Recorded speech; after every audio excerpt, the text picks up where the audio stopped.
रात को करीब 2 बजे एक 13 साल के लड़की के मोबाइल पर कुछ मैसेज आता है। ये जब देखने की कोशिश करता है तो देखती है कि उसका दोस्त ने मैसेज किए। ये बहुत खुश हो जाती है और सोचती है कि कुछ अच्छे मैसेज किए होंगे। जब ये मैसेज खुलती है और देखती है तो इसका पैरों तले जमीन खिसक जाता है। हम जब भी अपने बच्चों को मोबाइल या ऐसे कोई चीज़ देते हैं, इसके बाद सोचते हैं हमारी जिम्मेदारी है खत्म हो गया। हम कभी जानने की कोशिश नहीं करते कि इस मोबाइल में क्या देख रही है, किससे बात कर रही है। ऐसे बहुत सारे घटनाएं हुई है।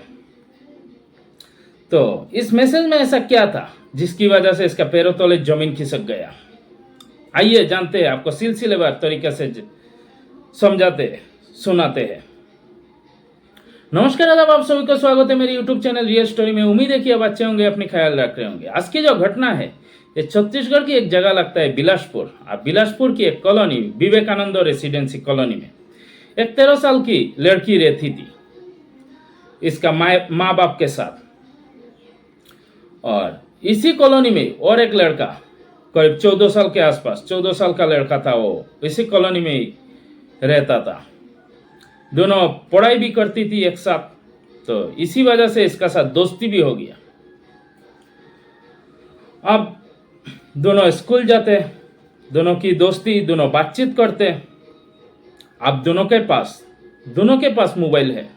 इस 13 साल की लड़की के पास भी एक मोबाइल है और ये जो 14 साल के लड़का है इसका पास भी इसका माँ बाप ने एक मोबाइल दे रखा है। लेकिन शायद इन लोगों ने कभी जानने की कोशिश ही नहीं की कि ये लोग मोबाइल में क्या कर रहे हैं, किससे बात कर रहे हैं। इसी बीच 21 जुलाई 2024 को रात करीब 2 बजे जो लड़का दोस्त है, जो नाबालिग लड़की की दोस्त, जो 14 साल का लड़का है, वो इस मोबाइल पर एक मैसेज भेजता है।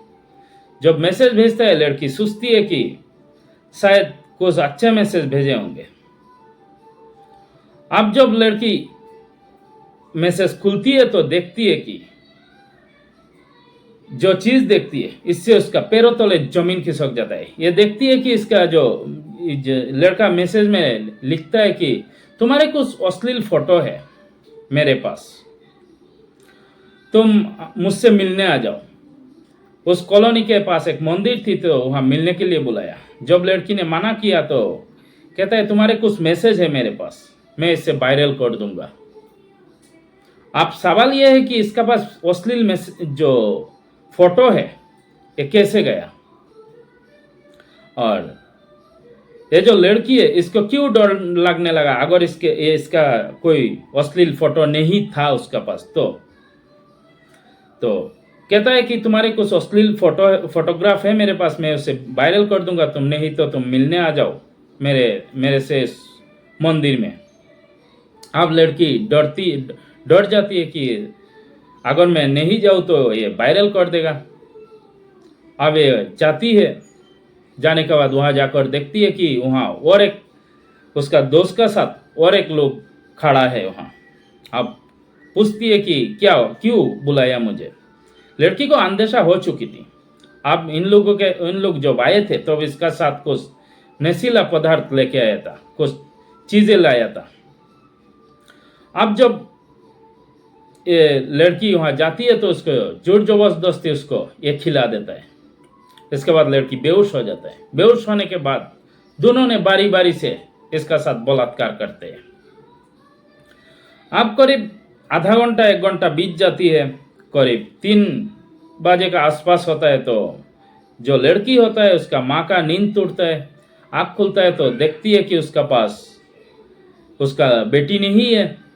अब पहले सोचती है शायद बाहर गई है, लेकिन जब बाहर जाती है, बाहर जाके देखती है कि बाहर भी नहीं है। तब जाकर ढूंढते ढूंढते उस मंदिर के पास चली जाती है।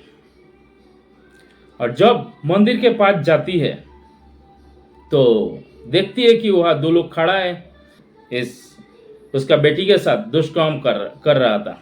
अब इसको देख के, लड़की का माँ को देखकर दोनों भाग जाते हैं। इसके बाद जाती है, जाके देखती है लड़की बेहोश पड़ी हुई है। अब लड़की को उठाती है और अपने घर ले आती है। बेहोश थी।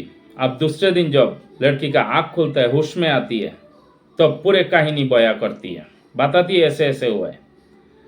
तो अब सवाल यह है कि जो लड़का है इसके पास कैसे अश्लील फोटो गया, अगर लड़की का कुछ संबंध नहीं था तो, और ये 2 बजे तो क्या कर रही थी, कैसे इसको पता चला इसका मोबाइल में मैसेज आई है।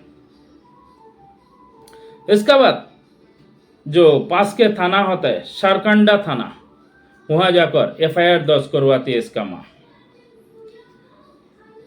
इसके बाद पुलिस उसको नए कानून के तहत दोनों पर एफआईआर दर्ज करती है और दोनों को हिरासत में लेकर पूछताछ करते हैं। दरअसल उनमें से जो लड़की की दोस्त होते 14 साल का, उसका जो साथ आया था और एक दोस्त, ये बालिग था, करीब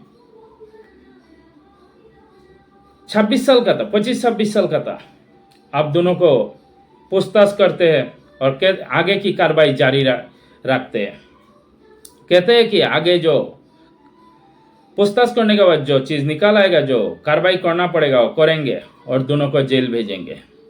तो यही था कहानी। अगर अच्छा लगा तो लाइक एंड सब्सक्राइब कर देना, कमेंट करना ना भूलना, कमेंट करके बताना कैसे लगा मेरा ये कहानी।